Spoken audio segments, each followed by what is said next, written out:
126. The end is nigh.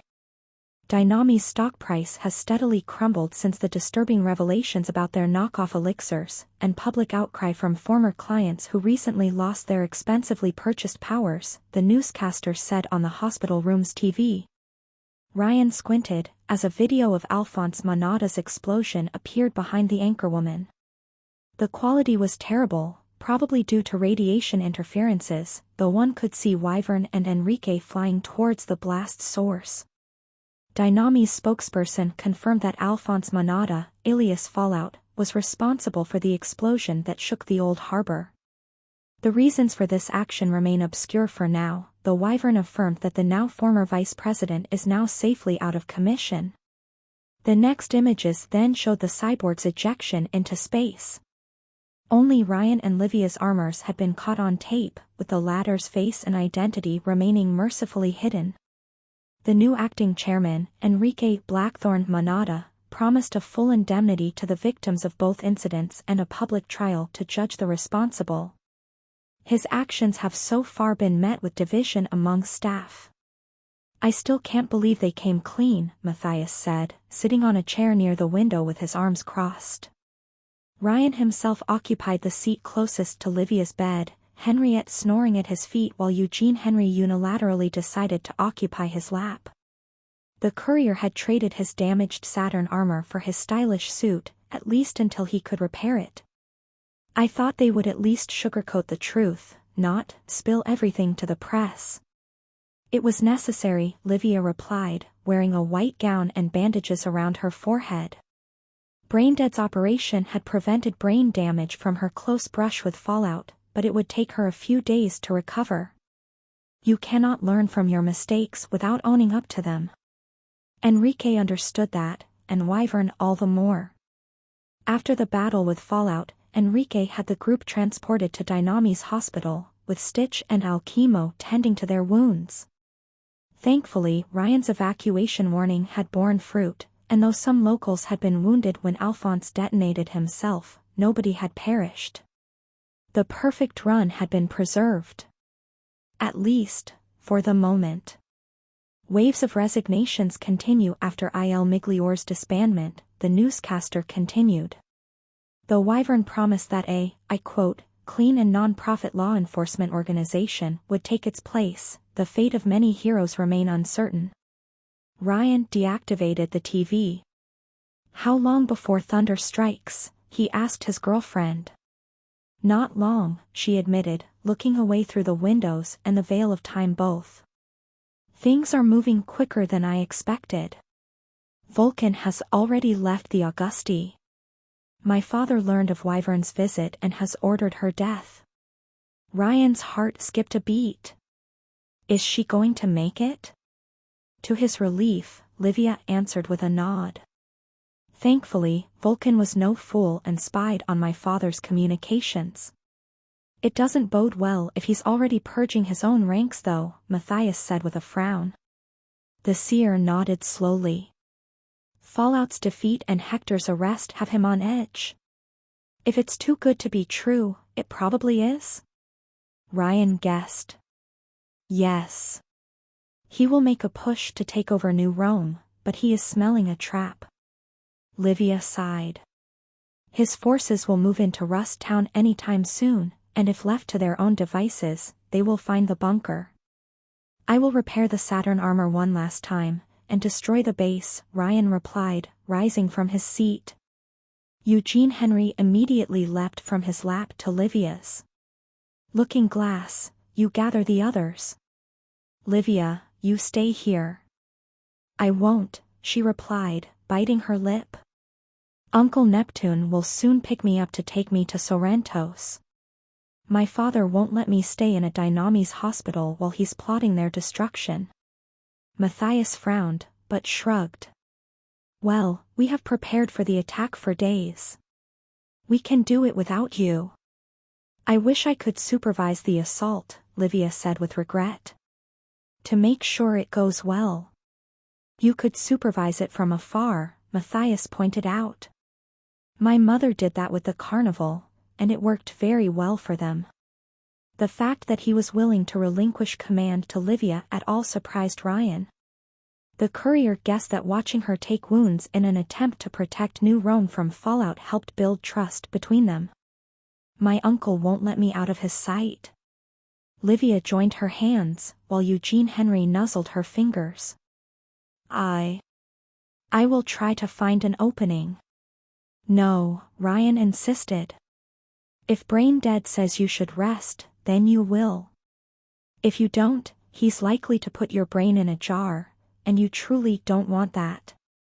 Livia pouted. Ryan, I can't stand back while you and the others risk your lives cleaning up my family's messes. You helped us clean our own with Bloodstream, and the Metagang too, Matthias replied. To each their turn. Livia frowned, and refused to stay idle. I can at least make some calls.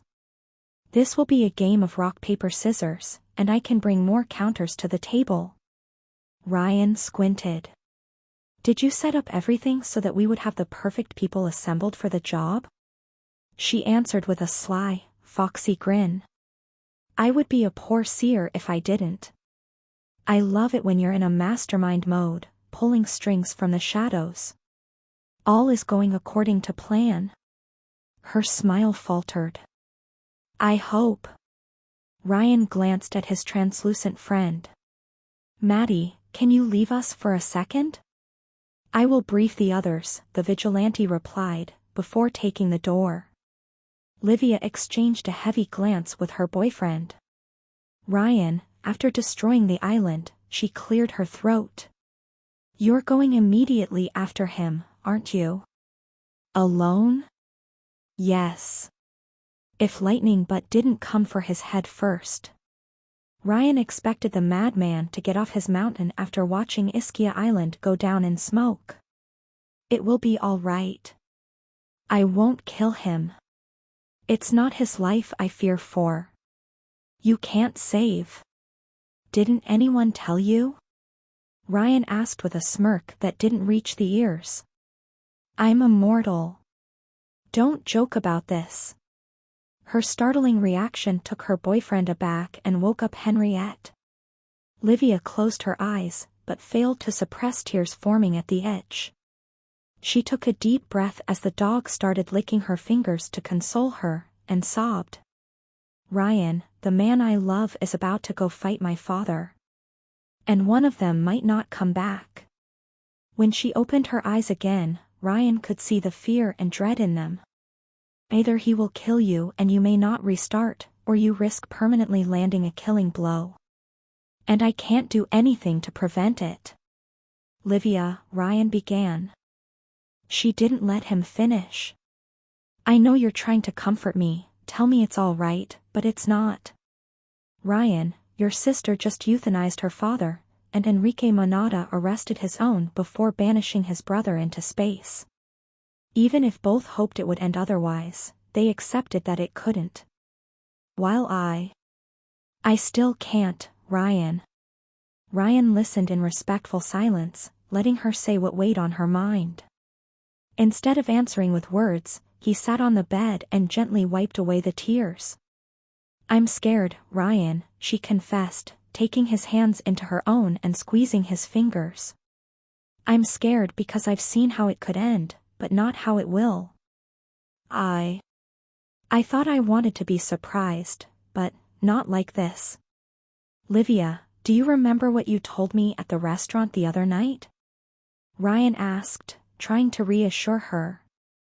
That the Ultimate One guided us together, and that I should carry on to see what it had in store. Even if I couldn't save. I said that, Livia admitted, sighing. I thought I could shoulder the doubt back then, but now. She had wanted to reassure him. To tell him it would be okay, that it would turn out all right, the same way he tried to comfort her before. Ryan, if you can't save, if you feel your life is in danger, in real danger, flee. I can't, Livia. Not his style. After the destruction of his island, your thundering daddy will shock everyone he can get his metal hands on. If I can't defeat him, thousands will pay the price. I know, but there is still time to solve your save points problem. Restore that safety net at least. I think I have a solution, Ryan replied, though he doubted it would work. Still, it cost nothing to try. Trust me on this. I trust you with my life, Ryan, but I don't want this to be the last time we see each other, you understand that? She locked eyes with him, and he lost himself in the blue abyss of her gaze. Promise me that you will come back to me, all right? Just promise me. Ryan held her gaze for a while, before lightly kissing her. Her lips tasted like strawberry, soft and gentle to the touch. The contact lasted no more than a few furtive seconds, but the courier wished it had lasted a lifetime. I will, he promised. I swear. Quick save delivers, no matter how many tries it takes. It drew a tired grin from her. Make sure to succeed in one go this time. The courier smiled to hide his own unease, before petting Eugene Henry and Henriette one last time and exiting the room. He felt Livia's worried gaze on his back as he closed the door behind him. He found Len waiting outside the door, wearing her terrible jumpsuit and carrying her water rifle. Shorty, Ryan said. You heard everything? I didn't mean to. She looked at him with resolve. Although her eyes remained slightly red from dried tears, her body language appeared different, more confident. Promise me you will come back too, Riri. Can you stop raising death flags, please? Ryan asked. He had the intuition every promise he made jinxed him further. Fine, I promise I will come back if it makes you feel better. I am already better. Her smile had a sorrowful edge to it, but it was a smile all the same. Thanks to you. The thanks are all from me, Shorty, Ryan replied. You saved my life when you developed that mind transfer tech. In more ways than you can count. I told you before, Riri. What we have is more powerful than friendship. Whatever we are up against, I know we will face it together. She bit her lower lips. It's what Dad would have wanted, I think. My real dad, I mean. Not what he became. Ryan examined her face closely. That bittersweet expression of someone who had found an answer to a lifelong question, though it had cost her a great deal. You've made peace with yourself, he asked her. I think so, Len replied. Instead of looking away, as she usually did, she held his gaze. I did all I could, Ryan. It's hard to explain, but I don't feel happy about my father's death, but I don't feel guilty anymore either. I understand, Shorty. Believe me, I do. For a long time, Riri, I thought it was my fault, she admitted. That dad wouldn't have become a monster if I could defend myself. I wanted to return my father to normal because I loved him, and because I blamed myself. You don't anymore? No, she replied while shaking her head. What happened. As you said to me once, there are things you can't change. I tried the best I could. It's time I move on. I can't change the past, but I can improve the future. She had failed to save her father and would carry this pain all her life, but accepted that she couldn't have changed anything. Len Sabino had found closure. I've given some thoughts about what I should do now, Len said. I thought I would take the children away with me to the sea, but now you've changed your mind? Yes. I thought the world couldn't change. That the surface could only get worse. But, her eyes shone with a hint of hope. It's getting better. We made it better. Ryan chuckled. We did, yes. If even dynamis can change, I think the world can too. Her cheeks blushed, as a shy grin formed on her lips. I've given thought about the architect. She wants to create cities, to repopulate the countries devastated by the genome wars. I think I can help. Not just help Rusttown's children, but all children across the globe. Make sure they grow up in better conditions than we did. Good luck exporting the socialist revolution, Ryan said with a chuckle, but deep down he couldn't feel prouder of her. But it's good, Len. You'll help countless people, and not only because of your power. Len frowned. What do you mean? You have a kind heart, Len, and that's what matters most, I think. Mecrin, the alchemist, even Fallout, they all had the power to make the world a better and more bountiful place, but they misused their gifts. Mecrin made weapons, the alchemist empowered the likes of Augustus, and Fallout lost sight of what truly mattered to him. But you, Shorty? Ryan grinned ear to ear. You will do great. She reddened so much that Ryan wondered if her inner Kami had come out of hiding.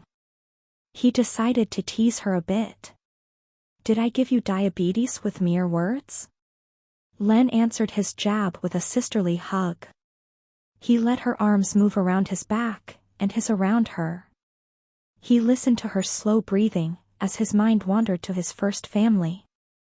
It had been almost 9 centuries since his parents perished at the hands of raiders, so long that he could barely remember how they looked, or even their names.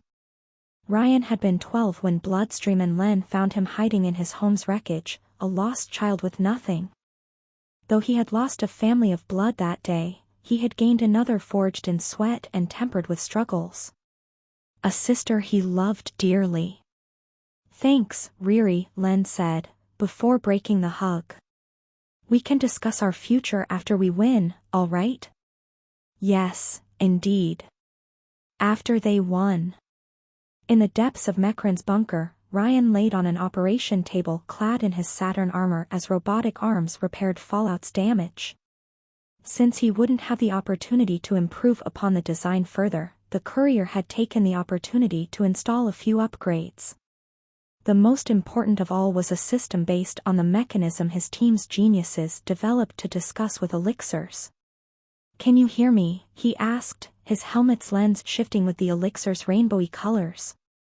A voice channel opened, as his armor's computer translated his words into flux signals.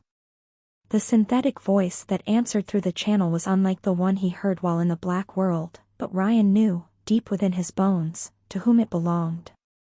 Ryan. His elixir. You know, we've been together for a very long time, Ryan said, wincing as a robot added a new chest plate on the armor. Yet I never learned your name. The notion seemed to amuse the elixir. We emissaries do not have names, it said. You may call me however you wish. Ryan gave it some thought.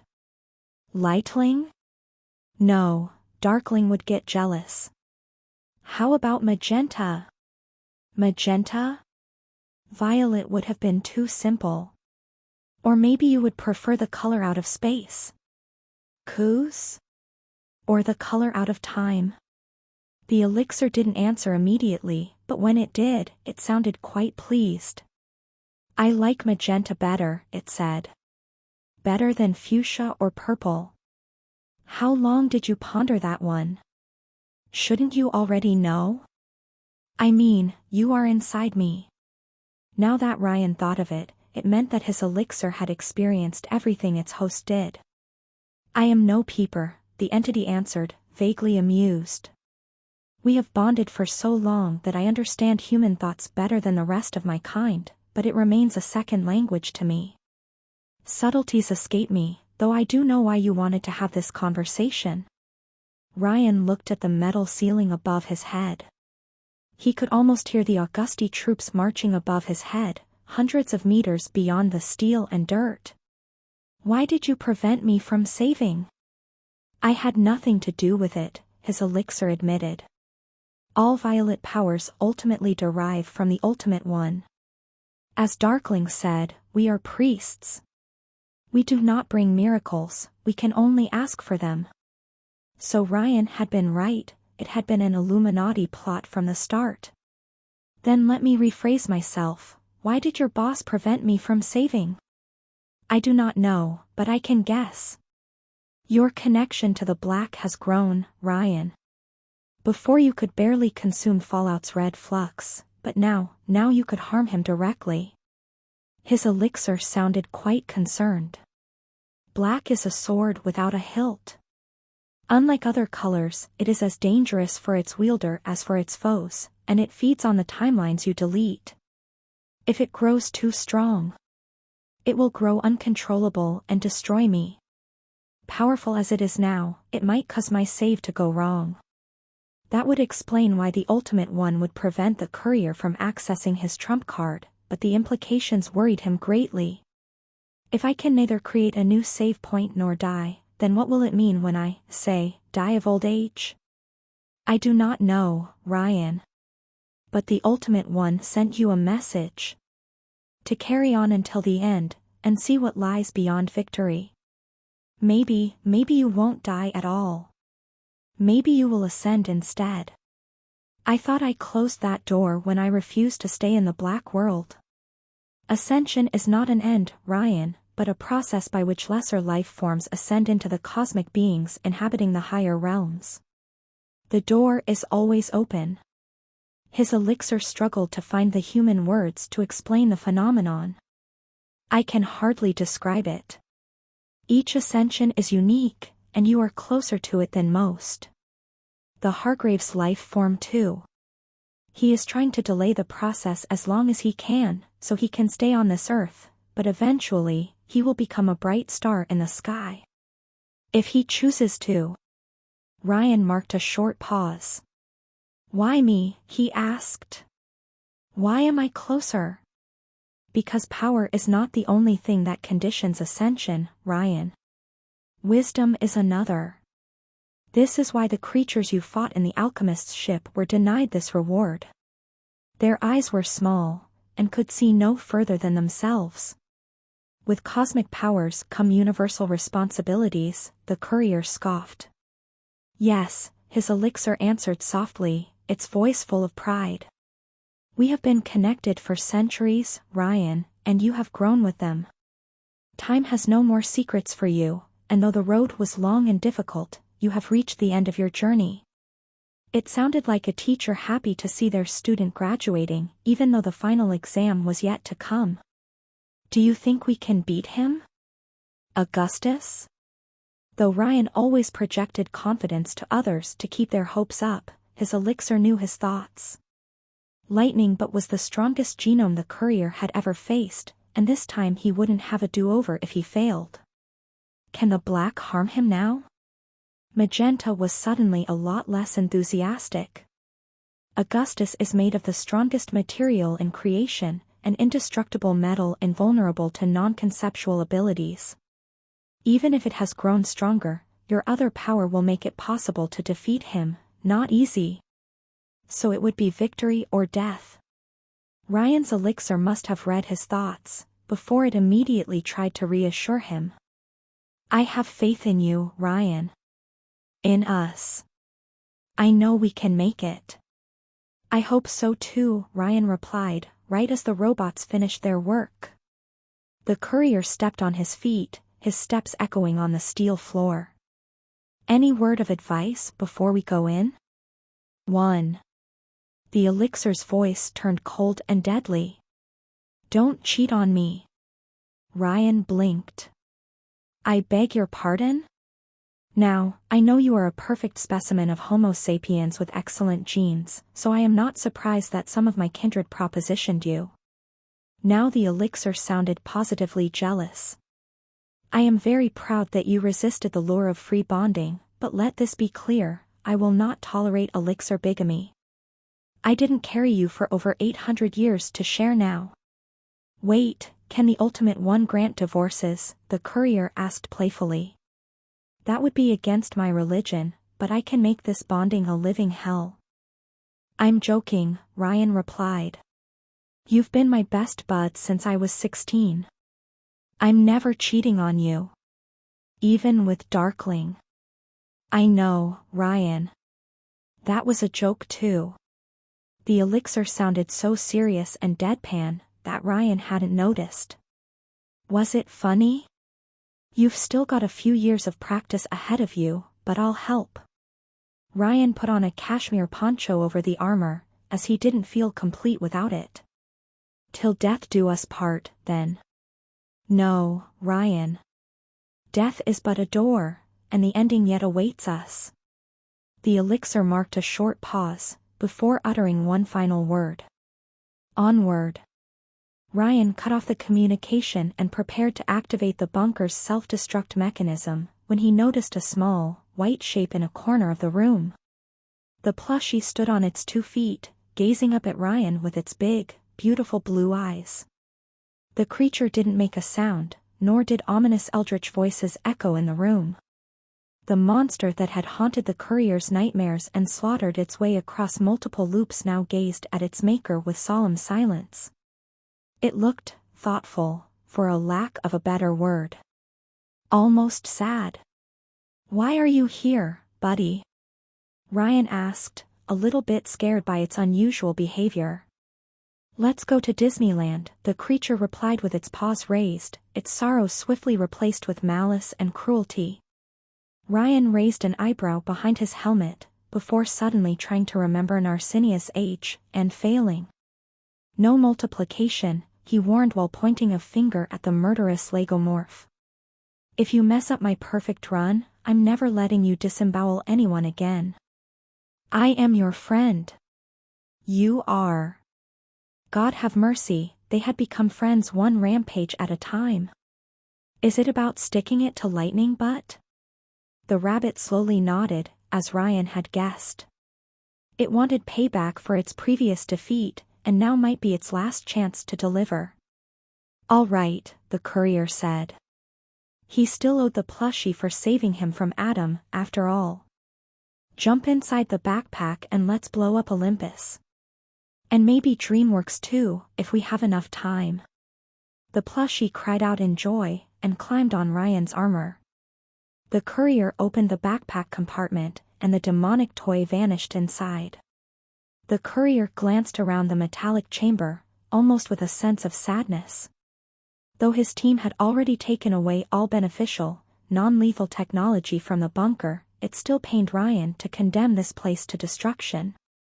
The sheer potential of its accumulated knowledge, centuries ahead of its time. But as Sunshine had said it, there were no right hands to use this power. "I always wanted to say it," Ryan muttered to himself, as he glanced at the room's cameras. It had taken all his charm to convince Alchemo to program this specific order into Mecran's mainframe. "Execute Order 66. An alarm immediately echoed across the bunker. Self-destruct sequence initiated. Explosion expected in 6 minutes. Ryan was outside in 3, though he used his power to cheat. When the countdown reached its end, the courier hovered above the empty junkyard, watching on as Augusti cars crossed the checkpoints into Rust Town. With Dynami's collapse, the guards had been either recalled back to other areas, or simply deserted. Nobody opposed the criminal syndicate's invasion. Yet, no sooner had they crossed the border that the whole district trembled. The quake wasn't powerful enough to devastate Rust Town, but Ryan couldn't say the same for the junkyard. The open garbage den collapsed on itself, its ground falling down as explosions devastated the bunker hidden beneath it. Piles of cars and trash fell into a deep gaping hole, blowing a cloud of dust into the skies.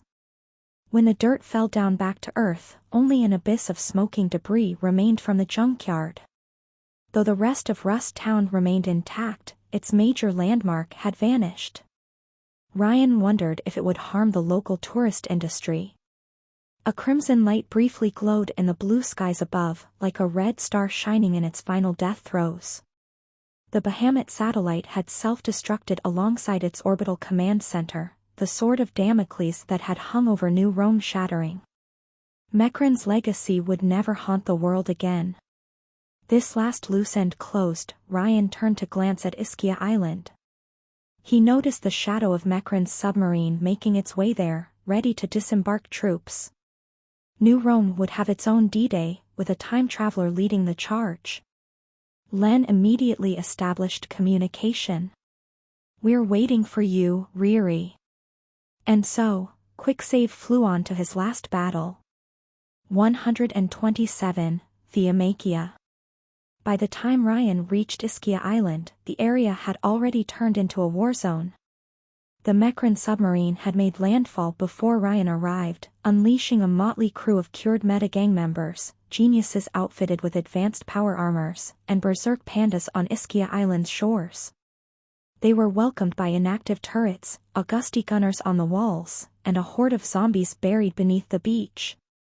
Ryan had never seen Mercury in the flesh, only through skulls he used as intermediaries. According to Livia, the old Olympian could infuse corpses with necromantic energy and pilot undead from afar. With Geist out of the picture, the Augusti had decided to raise all his victims, bloated corpses left to drown beneath the waves, skeletons cleaned of all traces of flesh, and the diseased remains of the island's test subjects. A yellow glow illuminated their eyes. And who better to lead the Legion of the Dead than the god of war Mars himself? Still, this army faced powerful opposition. Vladimir had transformed into a metallic version of himself, and landed first on the shore alongside the panda. The steel man absorbed Mars' swords and spears into his body while stomping on any corpse foolish enough to get in his way, quickly growing from 3 meters tall to 4. Suicidal undead tried to climb on his legs with explosive belts, but the panda quickly swept them off. The valiant bear tossed the kamikaze bombers into the sea where they exploded in fiery blasts. Mars, after quickly realizing that most of his weapons wouldn't affect Vladimir, switched from spears and swords to genius-made weapons. A rain of Vulcan-made bombs fell on the Iron Giant, each with enough power to damage even Wyvern. All of them turned to sand in a violet flash, while explosions rocked the Bliss Fortress foundations. Mars flinched in surprise, while a blonde woman stepped over the submarine and joined the fray. Acid Rain followed Vladimir and the panda on foot, and immediately worked to counter Mars' power. Since she could switch items with those of equivalent mass with a wider radius than the Olympian, she completely neutralized his arsenal. To his credit, Mars tried. Bombs fell by the dozens, only to explode amidst his undead troops. He launched a gas trunk at Vladimir's face, but it turned to sand midair. He even prepared to fight the giant in close combat with a thermal lance, but it transformed into a severed zombie's arm within his hands.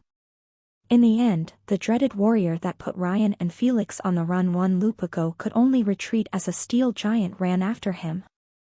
"This is the Bay of Pigs all over again," Vladimir snarled, as he fruitlessly attempted to catch the wily Olympian. The giant proved no better at the task than abolishing private property, his hands grabbing only sand. Ryan couldn't help but smile beneath his helmet, as the scene reminded him of an old Looney Tunes cartoon, though he doubted Mars would have Bugs Bunny's luck. And indeed, when the Olympian attempted to fly away by unleashing pressurized air, Acid Rain switched it with seawater. The helpless Mars stumbled on the ground and was immediately mauled by the panda. Livia had been correct. Genome powers were a rock-paper-scissors game. It didn't matter how powerful you were, someone out there had the exact ability to counter yours.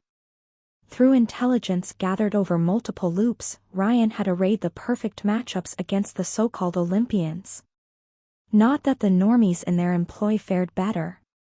Shorty had bubbled a dozen gunners, while a trail of explosions on the beach followed Felix as he blew up undead left and right.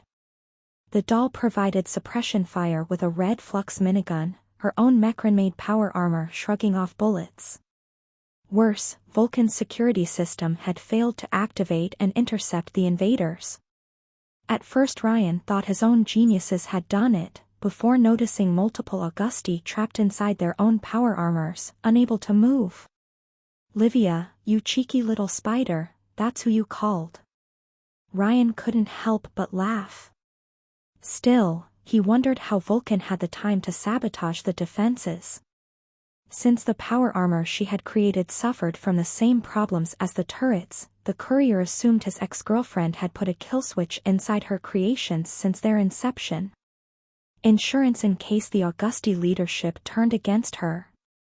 And she had cashed in. Still, though the attackers were clearing out the beach, the defenders on the fortress walls held their ground. Having expected an assault by dynamis, they had reinforced the ancient castle with anti-air defenses and heavy artillery. Once their allies on the ground were defeated and the risk of friendly fire reduced, they started dropping shells on the beach.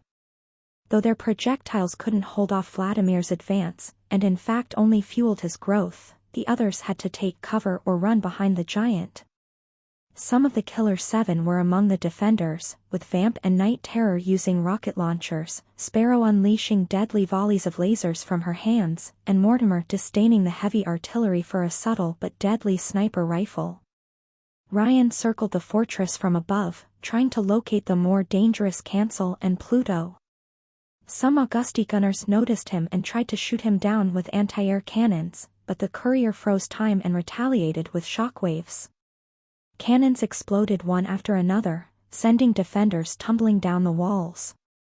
While he cleared out the anti-air defense perimeter, Ryan noticed a familiar red blur moving around the beach, pushing his allies out of harm's way whenever projectiles threatened to hit them. "Mr. Wave?" Ryan shouted from above, his voice echoing over the battlefield. "You were supposed to destroy the Mecran bases."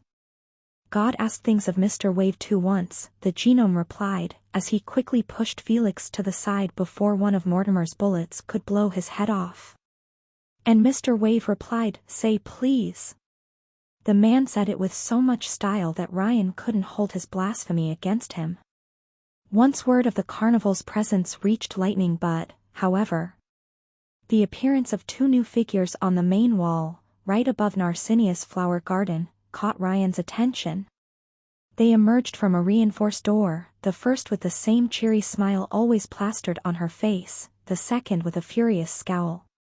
"Maddie, Cruella and her Dalmatian at 12 o'clock high," Ryan said through the communicator, as the two killers joined Mortimer, Vamp, and Night Terror. No one answered, so the courier guessed the silent assassin was already in position. "Sweet, I don't know where to start," Cancel shouted over the song of bullets, raising a bazooka towards the beach alongside her comrades while wearing riot gear. Unlike her subordinate, Pluto didn't bother with body armor. She didn't need it, or so she thought. "Traitors first," the Augusti underboss hissed while glaring at Felix. Already, Ryan noticed the sand below the kitten's feet shifting in strange and dangerous ways. "I should have killed him long." She didn't finish her sentence, as a tranquilizer dart hit her in the neck, and another hit Cancel right below the helmet. The latter instantly turned her bazooka at the attack source while Mortimer did the same with his sniper's rifle, but saw nothing. Pluto hastily tried to remove the dart, but her hands fumbled before they even reached her neck. The Augusti underboss who had nearly killed Ryan in the past, and successfully murdered countless others, stumbled and collapsed. Night Terror dropped his cannon to catch his superior in his arms, but Pluto had already fallen into a catatonic state. Though Ryan knew tranquilizers usually took minutes to affect their target, the alchemomade anesthetic spread through the genome's bloodstream and nerves in seconds. The courier had seen Pluto's power in action enough times not to take any risk with her. She had to be dealt with swiftly with no chance to activate her death curse. Cancel, who was just as dangerous, fell unconscious on the wall's bricks. An invisible assassin had taken out Pluto and Cancel before they could even enter the game, and brought a partner. When Shroud became visible on the walls right behind the Killer 7 with a glass-coated tranquilizer gun in his hands, so did his lucky charm. Ryan had to admit that her glass armor fit her like a glove, especially when she removed her helmet and let her golden hair flow. "Fortuna?" Vamp choked while drawing a handgun and pointing it at the couple. Mortimer and Night Terror exchanged a glance. "You're working with them?" "I am," Lady Luck replied with a determined frown. After receiving Alchemo's memory treatment, she had remembered how the Killer 7 had tried to murder her brother in the previous loop, and she didn't forgive. "Morty, Richie, don't make this hard." Mortimer immediately dropped his sniper rifle, to Vamp's dismay. "Mortimer, you coward. They've got a living luck charm and K.O. at our power canceller," he said with utter defeatism, before falling to his knees with his hands behind his head. "Poor old Mortimer ain't rolling the dice." Vamp snarled and tried to open fire at the duo, only to slip on a brick. She barely had the time to scream before she stumbled over the wall and fell on the sand below, head first. "See?" Mortimer asked with a shrug. "It's quicker this way." Night Terror glanced at the unconscious Pluto, then at Shroud's tranquilizer gun. "I surrender," he said meekly. The sun was still up, and so he couldn't use his power. "Good," Shroud replied before knocking him out with a dart too, just in case. Only Sparrow remained, and she was too busy trying to keep the giant Vladimir away from the walls with suppression lasers to interfere. "This leaves only Mercury and Bacchus inside." "I'll deal with them," Ryan said while landing on the walls and blasting the nearest reinforced doors with shockwaves. A faint mist slipped inside the fortress, almost invisible. "It's been a while since I've attended Massachusetts." "No way, my sister is inside and they confiscated her phone." Fortuna complained. "I'm coming." "Sorry, he has range and your lucky charms won't work on Bacchus." He did take an oath of celibacy. That, and Fortuna's power wouldn't protect her from a telepathic assault. "You're sure?" Shroud asked while keeping Mortimer at gunpoint. "Your power won't protect you." "And that's where you're wrong, my friend," Ryan replied, before stepping through the blasted doors and into the fortress. "I have a guardian angel too. Though Bacchus would probably consider it a demon." The courier walked into a steel hallway, the shadows of Shroud and Fortuna vanishing behind him. All guards had moved outside to defend the perimeter, so nobody dared to stop the courier's advance.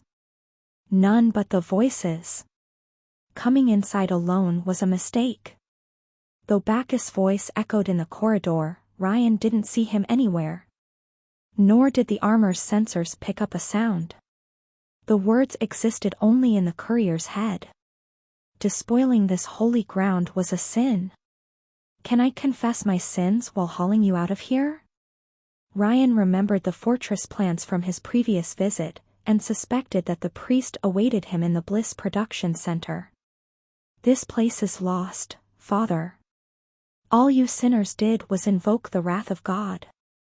I already sent word to Augustus." Which meant Ryan had no time to waste. "I should have called myself Joan of Arc," the courier said before smashing through a blast door blocking his path with shockwaves. The steel doors fell on the ground with a loud noise, though only darkness awaited beyond the threshold. The courier suddenly realized something was wrong with the architecture, though he couldn't put his finger on what. The corridor's angles looked perfect, too perfect, the ceiling too smooth. "All spirits are linked, by the grace of God, yet you have turned away from it." Bacchus' voice sounded almost warm and soothing. "This place is a temple to its glory, which your mere presence desecrates."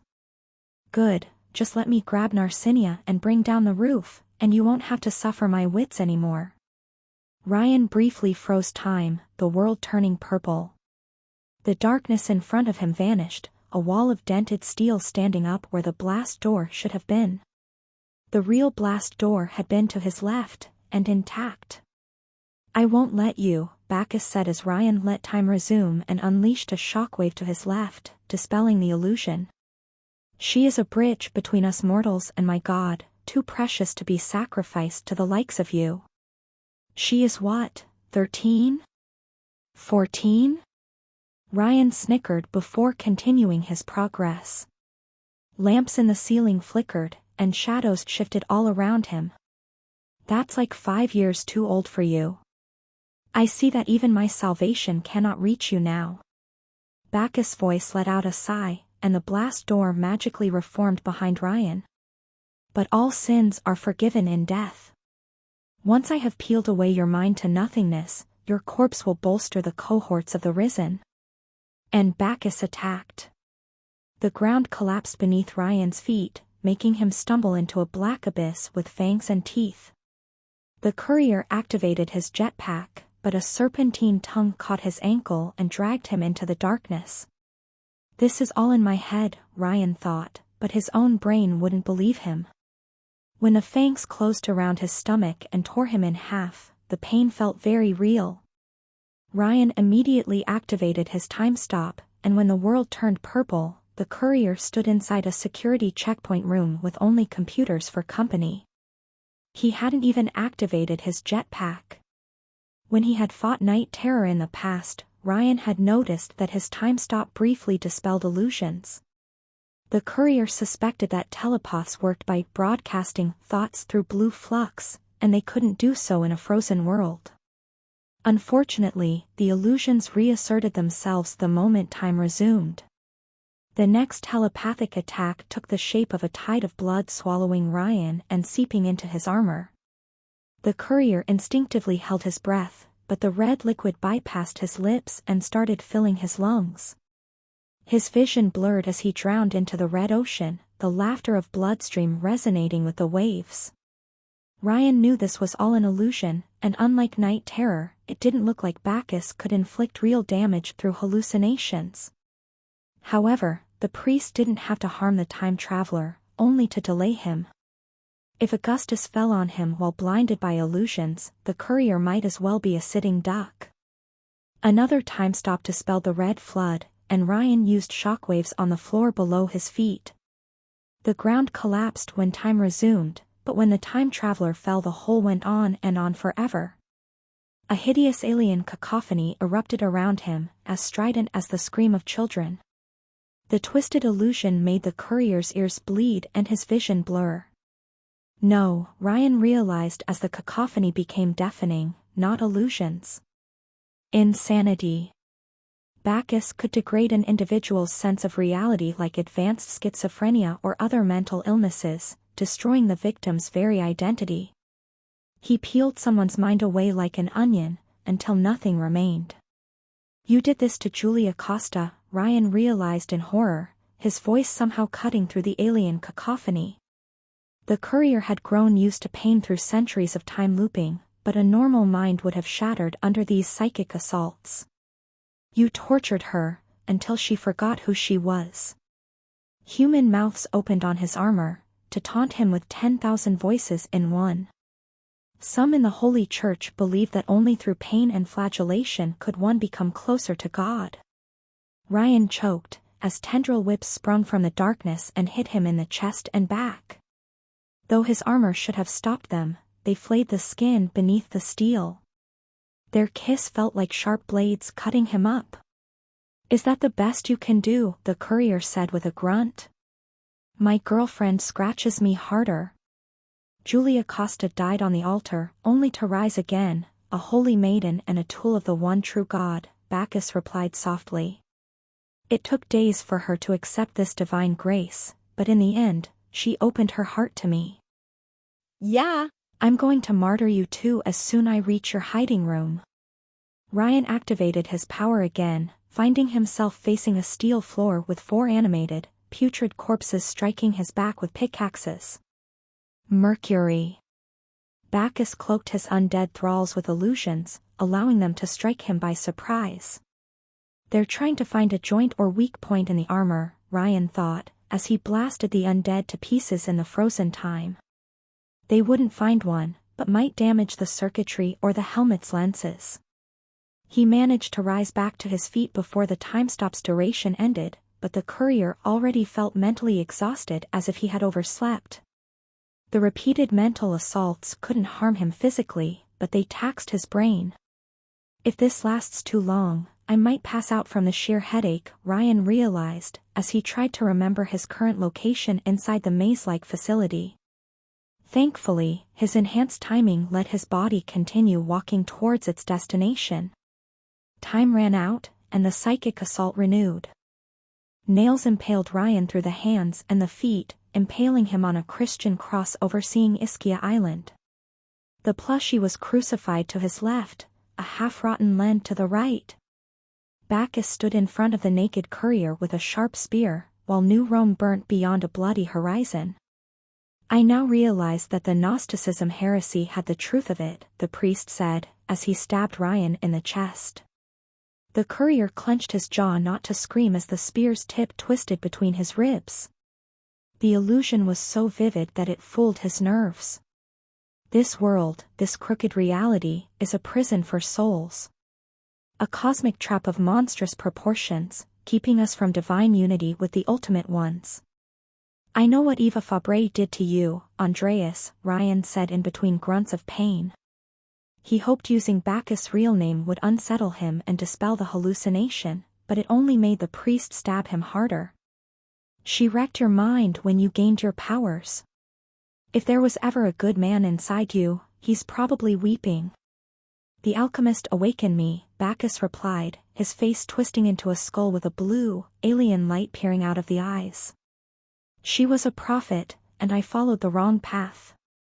She was mad, and now she's dead. Or she wished she was. When Bacchus opened his ghoulish mouth, Eva Fabre's voice came out. Does it matter if the carpenter dies, so long as the house stands? The spear in his hands turned into an elixir needle, oozing a blue oil from its tip. The Lord of the Scriptures to whom I dedicated half my life was a lie, an illusion. There are no other gods than the ultimate ones. Geist saw heaven, Ryan reminded him. A bright yellow realm of light and angels. Yes, he did. The universe turned a blinding yellow, the courier's eyes burning from the light. What of it? You don't get it. If he saw a heaven with angels, maybe your old god exists in the yellow world. You got the color wrong. Ryan froze time again and collapsed into a bed of flowers.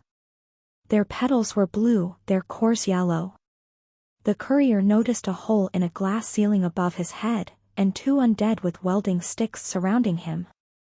The courier quickly rose up and rushed out of the glass garden, punching the corpses out of his way. He had somehow made his way into the Bliss Labs in the facility's heart, and quickly guessed why. His enhanced timing sense. His body had kept moving towards its destination like a sleepwalker, even if Bacchus assaulted his mind.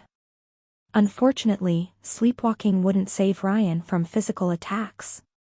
An old hunchback stood near the drug assembly lines, surrounded by a group of 10 undead bodyguards all equipped with submachine guns. The fossil dressed astonishingly well, wearing a cashmere black suit and a bowler hat, though he needed an ugly wooden cane to stand. His white beard couldn't cover all his face's warts and wrinkles, and his tiny eyes squinted at the glass garden with fear. Mercury. Unfortunately, time ran out before Ryan could unleash a shockwave at this geriatric disaster. The entire facility turned bright blue. A psychedelic light show blinded the time traveler to reality, the assembly lines turning into streams of shining data, the ceiling into the water, and the floor into an empty sky. Rain fell down on the courier, but the raindrops turned into blades when they hit his flesh. Bullets, Ryan thought fearfully, before suddenly remembering he had his armor on. Or at least, he knew he still had it, even if his senses told him otherwise. The longer Bacchus' hallucinations affected him, the harder it became to remember what was real or not. Your faith wasn't all that unshakable, wasn't it? The time traveler taunted his tormentor. Or maybe it was just a disguise, easy to trade away when it didn't fit you anymore? You don't know what you speak of. The pale blue world shifted into a spiral, a whirlpool sucking Ryan's very soul. Don't you see that my work is for the good of all? It's never going to work by torturing people, Ryan replied, an idea crossing his mind. Bacchus believed himself the tool of a higher power, chosen to fulfill a purpose. There was an opening. You need wisdom and compassion to ascend. I know because they told me. Bacchus' resolve wavered. For a brief instant, no longer than a second, the blue spiral turned into the face of Andreas Torque, his eyes ablaze with madness and fury. And so Ryan delivered the coup de grace. I guess you were too much of a Protestant to enlighten. Strong blue hands grabbed the courier's throat and started choking the life out of him. The hands grew a body, and then a head. I need to get out. The illusory Bacchus screamed, and as he spoke his visage twisted into an abomination with 4 eyes and 2 mouths. I need to escape. I need to be free. Ryan attempted to activate his time stop, but his brain hurt when he tried to. His vision blurred, as fingers tore into his skull to rip open his brain matter. And Bacchus kept ranting, his eyes dividing into a nightmarish kaleidoscope. I can't stand this reality, he shrieked. It's all wrong. It's all twisted and broken. Somewhere in that brain is the key, the door, the way out. The illusion flickered into nothingness, and Ryan didn't even need to stop time. The courier awoke to reality slammed against the Bliss assembly line by a group of undead, 2 of them trying to remove his helmet with welding tools. Mercury observed the process from a safe distance, still believing Ryan to be under his colleague's influence. The courier stopped time, forced the undead off him, and charged at their necromancer. Boo, Ryan said as time resumed, Mercury's eyes widening in terror. He punched the old man in the face with enough strength to break his jaw. The ancient genome dropped his cane and fell on his back, completely still. His undead collapsed at the same time as him, the yellow light in their eyes vanishing. One less pension to pay, I guess, the courier japed, before almost stumbling from the mental pain. A green flux flash blinded him for a second, as the armor tried to heal him. It helped a lot with the exhaustion, but little with the headaches. Ignoring the pain racking his skull, the courier checked the unconscious Mercury's pulse, confirmed his survival, and continued his journey deeper into the production center. He eventually made his way to the room where Bacchus kept the captives of his experiments.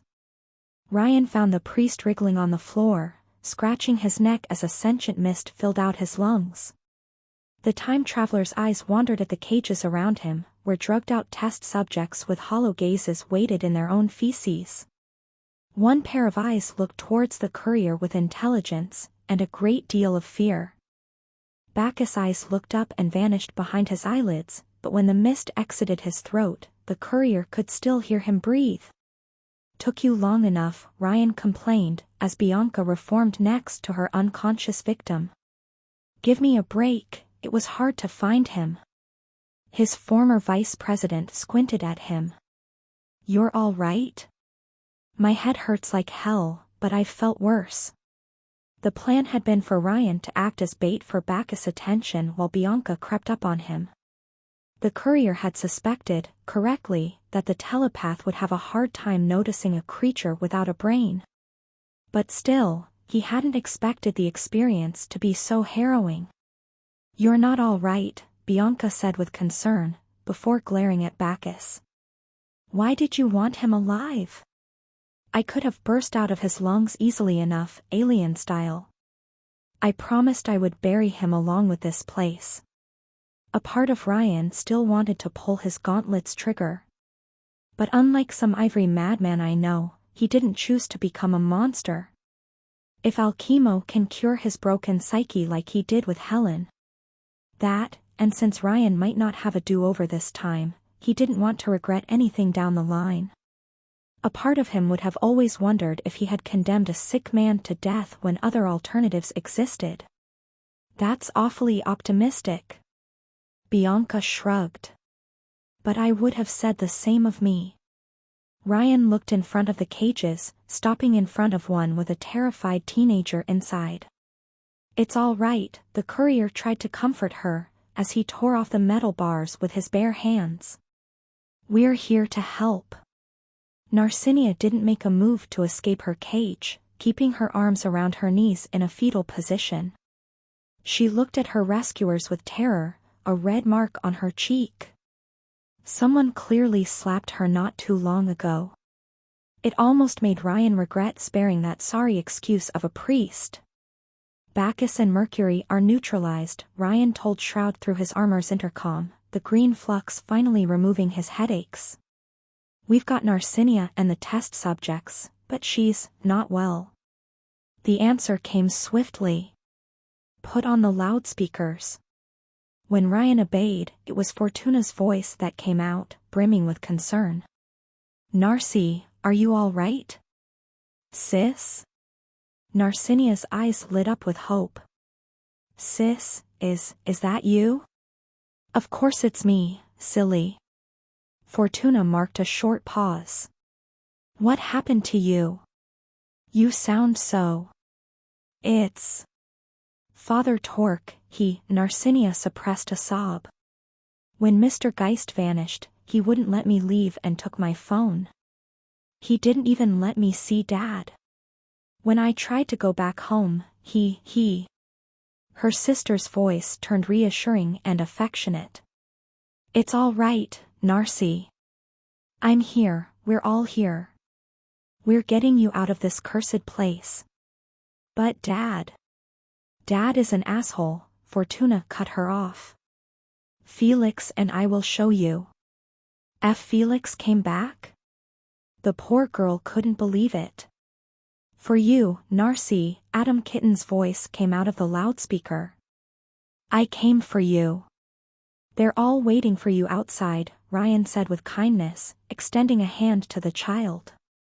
In that moment, he was brought to the day when Len found him under his house's wreckage, like a light in the darkness. I'll show you. Narcinia hesitated, but eventually took his hand. It took Mr. Wave's help and a few minutes to evacuate the factory. Bacchus and Mercury were sedated, joining Sparrow, Pluto, and the rest of the Killer Seven. Vamp had broken her neck, and Mars had been bubbled. Narcinia gave her adoptive father a worried glance as Ryan surrendered her to Fortuna, who hugged her sister tightly. Felix watched on for a while until Narcinia started crying, and then awkwardly joined the group hug. Ryan glanced at the Bliss factory, at this industrial facility of death and destruction, and gave the fateful order.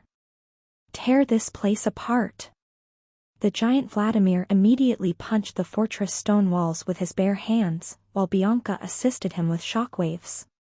The building collapsed on itself, its evils buried for good. Riri, Len said, her voice heavy with worry. He's coming. He was.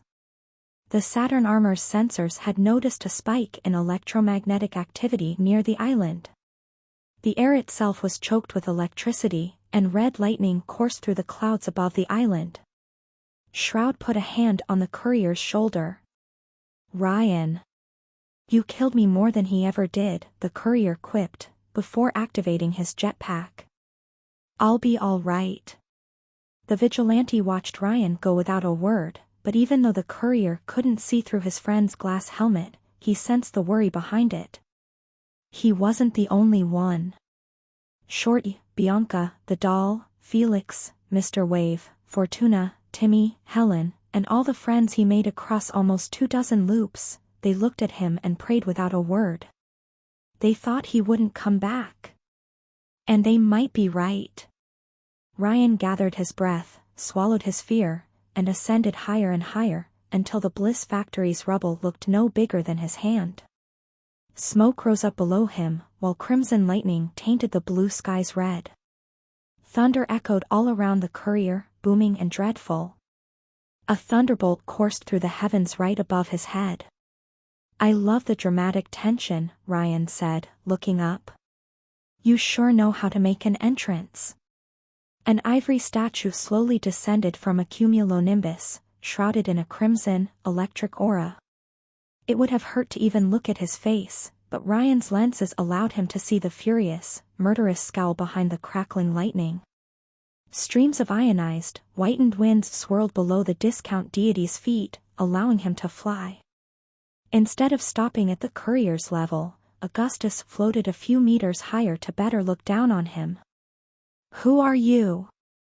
There was no fear at all in his voice, but his clenched fists betrayed his anger. The architect of all of this, I presume. My name is Ryan. Ryan Romano. The courier heard a scratching sound from within his backpack. I've been called Quick Save, but for you? Ryan raised his fists and adopted a fighting pose. I guess King Saturn will do it. Is this my Titanomachy? His eyes squinted at Ryan with contempt and arrogance. This did not end well for your namesake the first time. Today will be no different. Well, the good thing about do-overs, Ryan replied. They can turn failure into success. We will see how brave you are when nailed to a cross, bearing witness to the death of these fools who followed you here. Augustus' voice deepened like thunder, his gaze brightening. Let's go. 128, Time and Thunder. A part of Ryan always knew it would end this way, ever since he first set foot in New Rome. He had tried to get away from this battle, to run circles around it, to delay it, to outthink it, but he couldn't run away from it. In the end, all he could do was stand his ground and fight.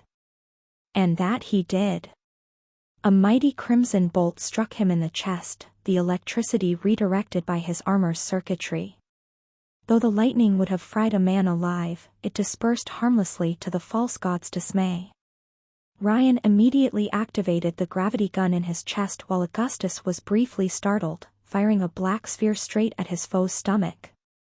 Augustus quickly caught the projectile with his left hand as if it were a tennis ball, and found himself trapped. The black sphere pushed him backward and above, higher towards the skies. Ryan gave pursuit, both foes flying above the clouds in a perilous ascent. Dynamis. Augustus clenched his jaws, his eyes ablaze with rage as he recognized the technology. I knew it. He attempted to crush the black sphere with both hands, but though its surface bent and cracked before the iron grip of his fingers, it resisted. Ryan calculated the angle as they ascended, the blue in the skies giving way to darkness. The stars became visible beyond the ozone layer, while New Rome's gulf looked no larger than a pond beneath them. The courier wondered if he would be able to see Ghoul's rocket from this altitude.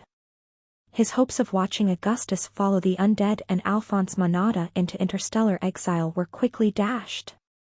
There it is! Mob Zeus shouted, the electrical halo around him becoming so bright, so illuminating, that it would have burnt Ryan's eyes were it not for his helmet's lenses. The supreme lightning of victory. The absolute power, that sunk islands, turned castles to dust, and split the atom. Ryan's armor sent alarms about abnormal electromagnetic activity, so the courier immediately backed away and fled west. Augustus became a burning star above his head, and then exploded in a cataclysmic light show. A burning supernova of crimson plasma set the atmosphere ablaze, unleashing a blast that rivaled Ryan's own A-bomb. A wall of fire erupted in the skies, expanding in a spherical wave of energy annihilating all in its path. Crimson thunderbolts coursed in all directions, tainting the black void of space red. The sheer thermal wave heated up the air, starting a blast of burning air stronger than a hurricane and faster than sound. Ryan froze time, and though Augustus' crimson lightning kept working in the frozen time, it did halt the enormous blast of displaced, superheated air. Putting all power in his jetpack, the courier broke the sound barrier and outpaced the fireball. Even though he managed to avoid the worst of the blast, the cashmere poncho over his armor went down in flames, and the heat made his armor's paint peel away. Even though the fireball now spanned kilometers, the shockwave eventually weakened and died. Ryan glanced over his shoulder, to see a dying crimson sun fill up the heavens above him. Was that why Augustus' red elixir had given him lightning manipulation? Because he associated it with godhood and power? Ryan supposed that the orange one had made Mob Zeus' feeling of being untouchable uncomfortably real. Worse, the catastrophic detonation confirmed what the courier had long suspected. Augustus' lightning generation had no upper limit. Yes, lightning but needed a little time to generate anything stronger than a thunderbolt, but he could produce enough power and heat to create nuclear explosions.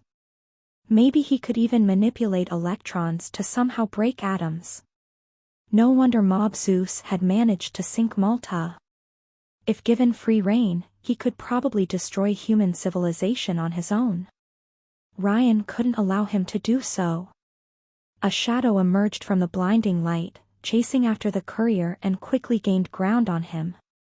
The sheer power and speed of Augustus' flight caused a small tornado to form beneath his feet, and no black sphere impeded the living statue anymore. Ryan hastily turned around to face his nemesis, flying with both fists raised before him. Augustus answered the challenge by smiting the courier with a torrent of bloody lightning. Instead of dodging, Ryan flew straight through the thunderstorm, pushing his power armor's resistance to the limit. The Saturn armor stockpiled the lightning in an internal battery, but the sheer voltage strained it. Still, it allowed the courier to emerge from the lightning right in front of a surprised Augustus. Ryan froze time, and punched lightning but in the left cheek. Black particles surged around the courier's fingers, swallowing his hand in darkness. In this punch, Ryan poured all his memories of watching Bliss victims wasting away, of finding Narcinia in a cage, of Augustus striking Hargraves while the world came to an end, of Mars trying to murder his own son, of Pluto successfully killing Fortuna, of all the hideous crimes he had seen take place under Mob Zeus's orders across his adventures in New Rome. Ryan's hand hit lightning but with so much strength, so much weight behind it, that the blow reverberated across the Saturn armor. For a brief moment, the time traveler worried that his power hadn't grown strong enough to inflict substantial damage, that all his efforts had been for naught in the end. And then the split appeared. The left side of Augustus' face cracked around the impact, a red light glowing from inside the tiny rifts spreading across his cheek, his lips, and his forehead. The blow sent the god wannabe falling down, but he quickly regained control of his flight. Yet instead of engaging Ryan again in melee, Augustus hovered in place as time resumed, looking up at the armored time traveler flying above his head with surprise, and a hint of fear. Their positions from the battle's start had reversed. "You wounded me," Augustus said, half shocked, half angry.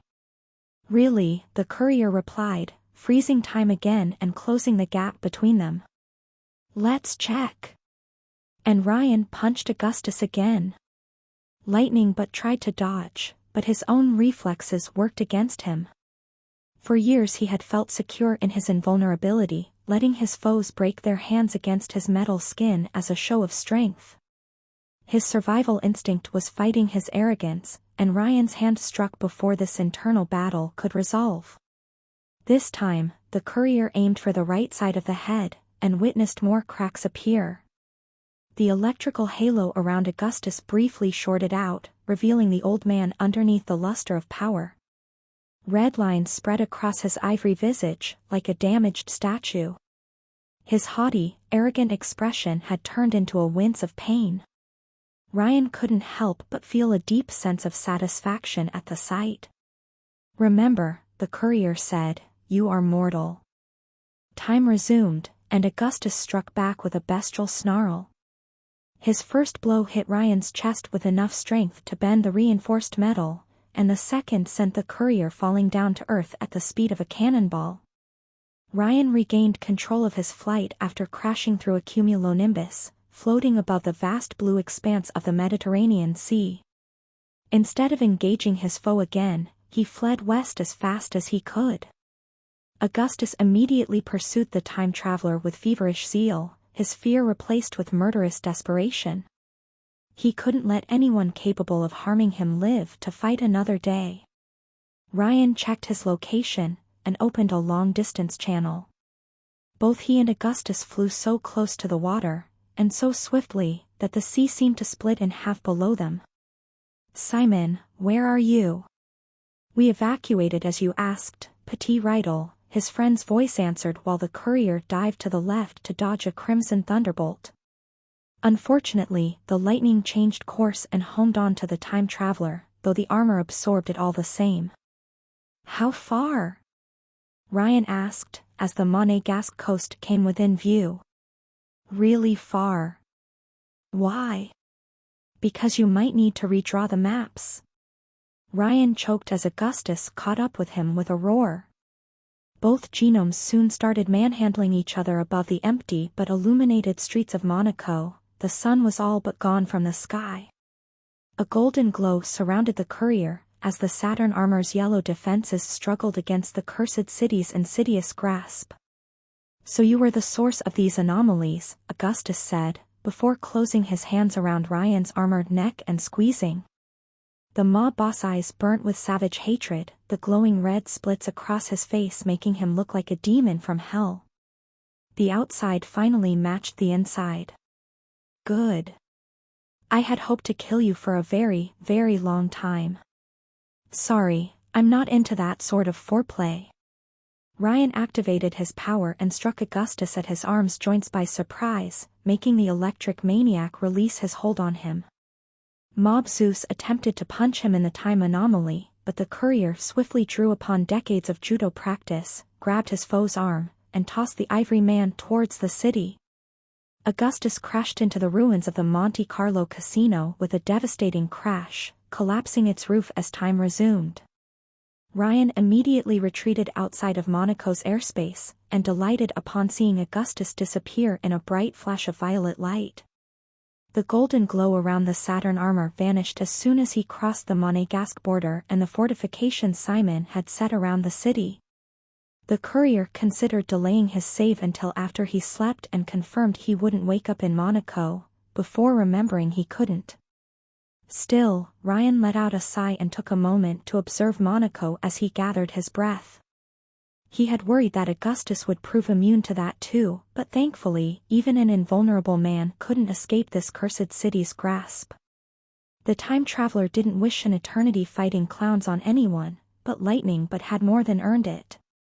Ryan prepared to call Livia to announce the news, when his armor's sensors noticed an anomaly. An electromagnetic spike? A flash of violet light erupted at Monaco's border, and a furious Augustus materialized barely 10 meters away from Ryan. The startled courier froze in place for a split second and instinctively halted the march of time. But lightning didn't slow down and tackled his foe, both of them flying towards the hills overlooking Monaco. What? How? Did Augustus' invulnerability grant him immunity to Monaco's grasp? No, something far simpler had happened. Monaco had let Augustus go either out of terror, or most probably, out of sheer spite. The evil pocket dimension would rather screw Ryan over one last time than have a new prisoner.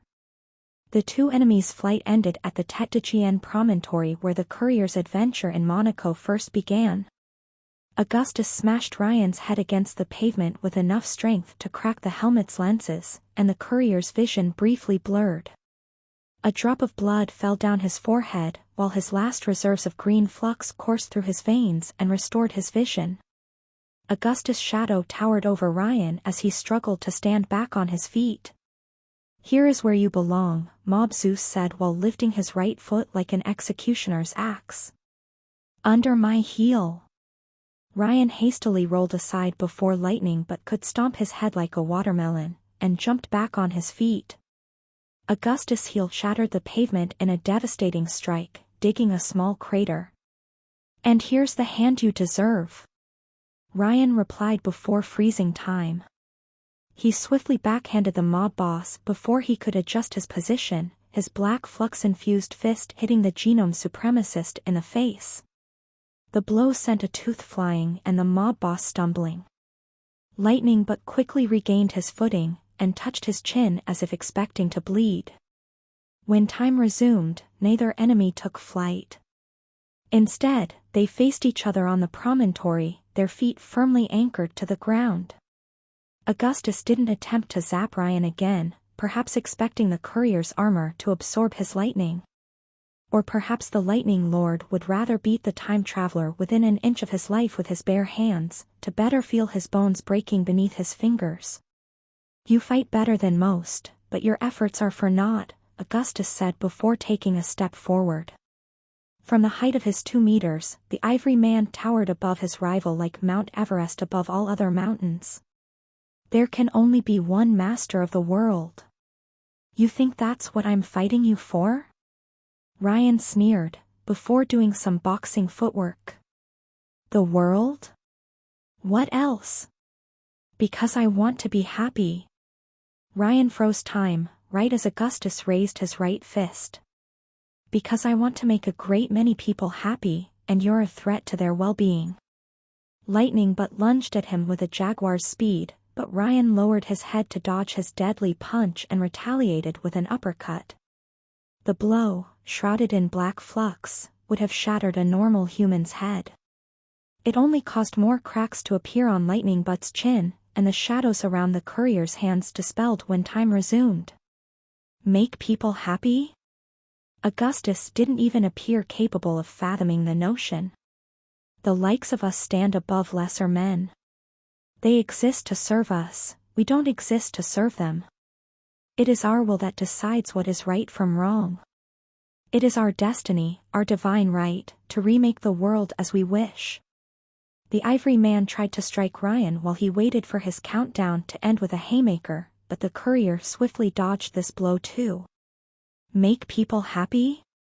You sound like Hargraves.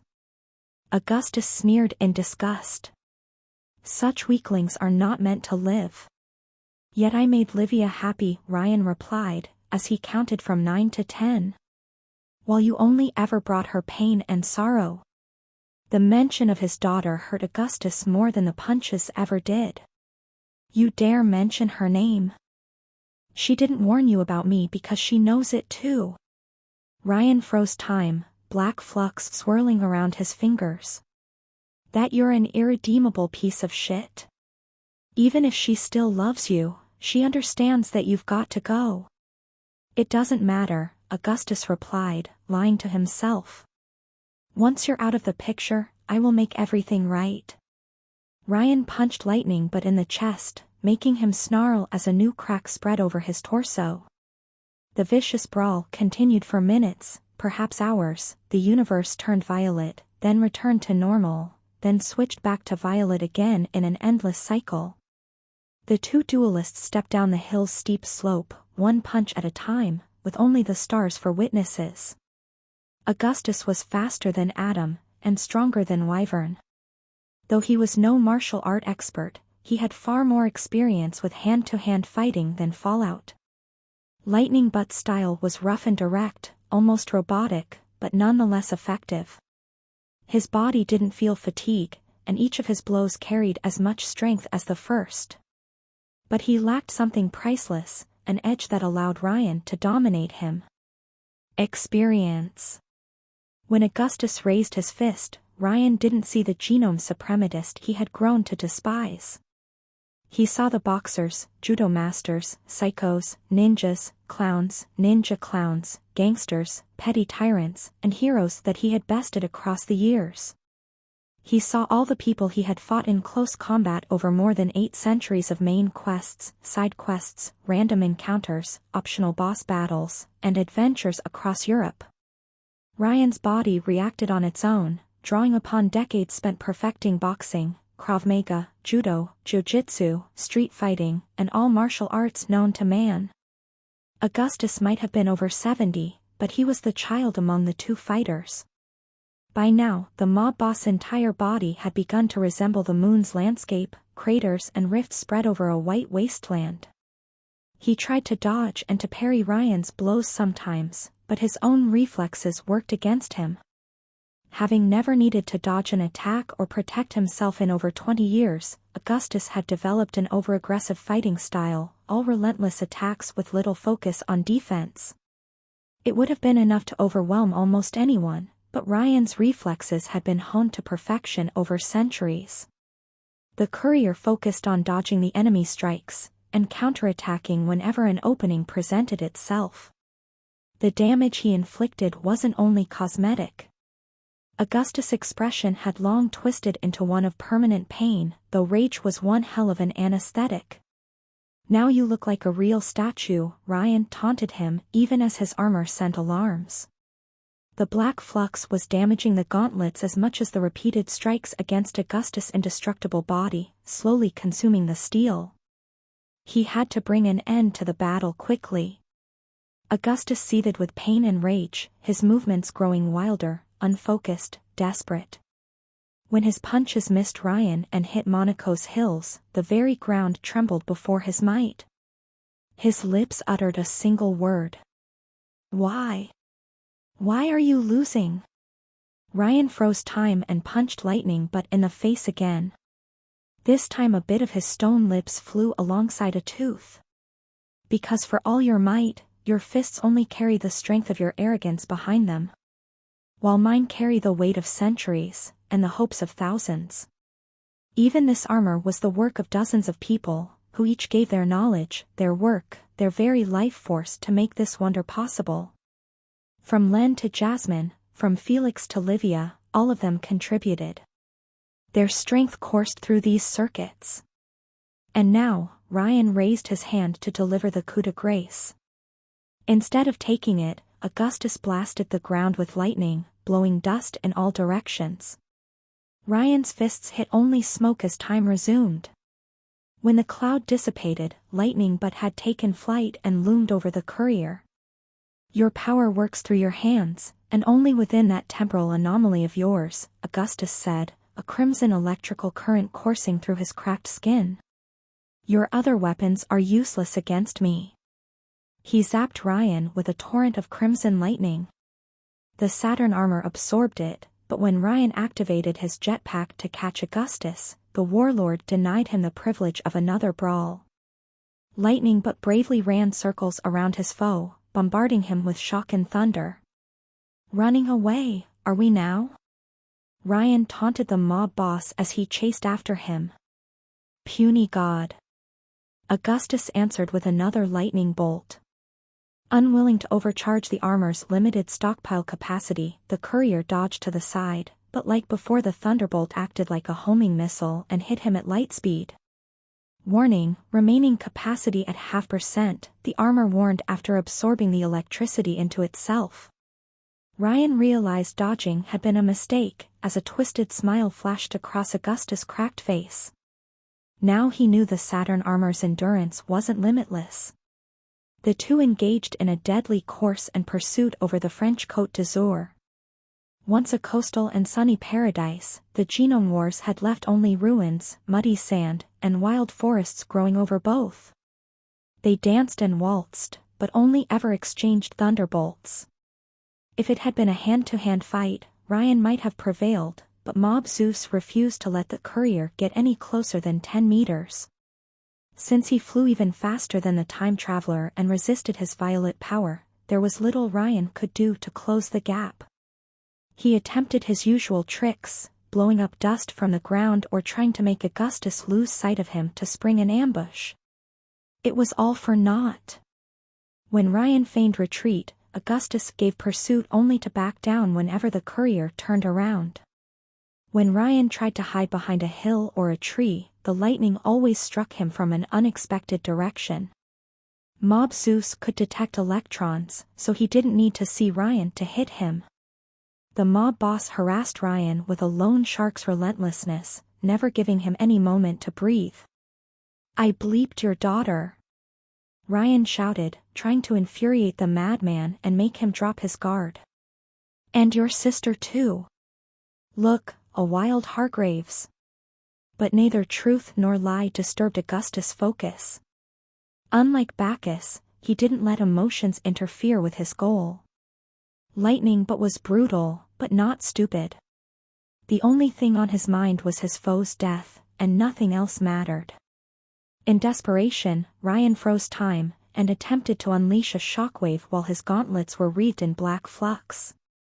He hoped, prayed, that some of the dark particles would travel with the blast and damage his foe. Instead, his gauntlets shorted out, black flux seeping out of the damaged circuitry instead of a shockwave. Worse, Ryan's fingers hurt beneath the steel, the darkness threatening to consume them too. Warning, system overload. The Saturn armor alarmed Ryan, before the latest thunderbolt caused the sensors to short out. With little alternative, Ryan tried to activate his intercom and call for help. "Leo? Sunshine?" But only thunder and static answered. The sheer electromagnetic activity screwed with his communicators. And what was bound to happen, happened. Augustus zapped Ryan again, and this time, the armor failed to absorb the lightning. The flux batteries melted inside the steel armor, and the jetpack exploded in Ryan's back. The whole armor failed, and the courier crash landed on some forgotten French beach. His battered, crippled armor hit a hard bed of sand, dust creeping inside the servos. The helmet's lenses shattered, some shards making their way into Ryan's left eye. The courier had to bite his own tongue to swallow a scream, as half his vision turned red. Get up, he thought furiously, I have to get up. But the strike had damaged the armor's servos, and while it had been as light as a feather, the Saturn suit now seemed to weigh tons. Ryan could barely roll to his left side, blood dripping from his broken helmet, his right eye glancing up at his own death. This ends here, Augustus said, flying above his foe with the arrogant fury of a wounded god. The lightning does not care for kings or commoners, for good and evil. When lightning falls, it strikes indiscriminately, and all mortals bow to it. Don't you know? Ryan replied spitefully, his fists clenching. I'm immortal. Nothing lives forever. You least of all. Augustus' shroud of lightning grew more intense, as he gathered more power into himself. Scraps of his skin peeled off and fell into the sea, revealing the adamantine flesh and pulsating lightning veins underneath. He would gather enough energy to power all of New Rome for a year, and vaporize Ryan with it. Centuries of training, 24 runs spent preparing, billions of euros worth of resources gathered. And it still wasn't enough. It can't end like this, Ryan thought, his hopes faltering. If he couldn't go back in time again, he wouldn't have a do-over. Augustus would kill him, and then follow through with everyone in New Rome. This isn't a happy ending. I am a god, Augustus said, his light as blinding as the sun. You are just a human being. Ryan's guardian angel woke up. Its white, furred form crawled out of the broken backpack and the damaged armor. It hopped on the sand in front of Ryan's face, and looked at the courier with big, sad blue eyes. The same sorrowful look it had while in the bunker. No, Ryan pleaded. I will always be your friend, the plushie replied, its pre-recorded voice morphing into another, alien one. Then it bravely jumped at Augustus, claws out and firing lasers from its eyes. Even the plushie's weaponry paled before Augustus' light, as the false god struck down the beach with his thunderbolt. The crimson lightning fell down with enough power to vaporize a city block, turning the night sky red. It never reached Ryan. Instead, the plushie took the hit, its mechanical body disintegrating from the sheer heat and voltage. The toy had barely leapt off a meter above the courier, but the lightning focused into a single point, a violet tear in the very fabric of space and time. A thumb-sized looking glass peering through other realities. A portal. Much like Ryan's time anomaly, plushie had always existed between two universes. It was a gate. And Ryan was the key. Suddenly, all fell into place. Loops of subtle nudging, of not-so-random coincidences and careful preparations, forming a chain of cause and effects. All to leave that door open at the right time. Using the last of his strength, the courier forced himself to his knees, froze time, and grabbed the portal with his bare hands.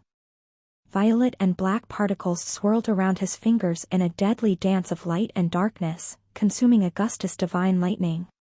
Space itself bent and broke, as the time traveler forced the gate open. Otherworldly, alien energies seeped into Earth's reality like blood pouring out of a wound. From the size of a thumb, the portal's size increased to 2 meters in diameter, and so did its appetite. Sand, seawater, and air all floated into the rift, unable to resist its pull. Augustus' eyes widened in surprise, and he attempted to fly away. but the rift consumed the air beneath his feet and made the living statue fall down into this violet hole. As Mob Zeus entered his reach, Ryan grabbed him by the ankle, the adamantine flesh feeling as soft as butter between his blackened fingers. The time traveler dragged his nemesis into the otherworldly abyss as the gate closed behind them. The stream of violet flux intensified and swallowed them whole. The two genomes had entered the purple world.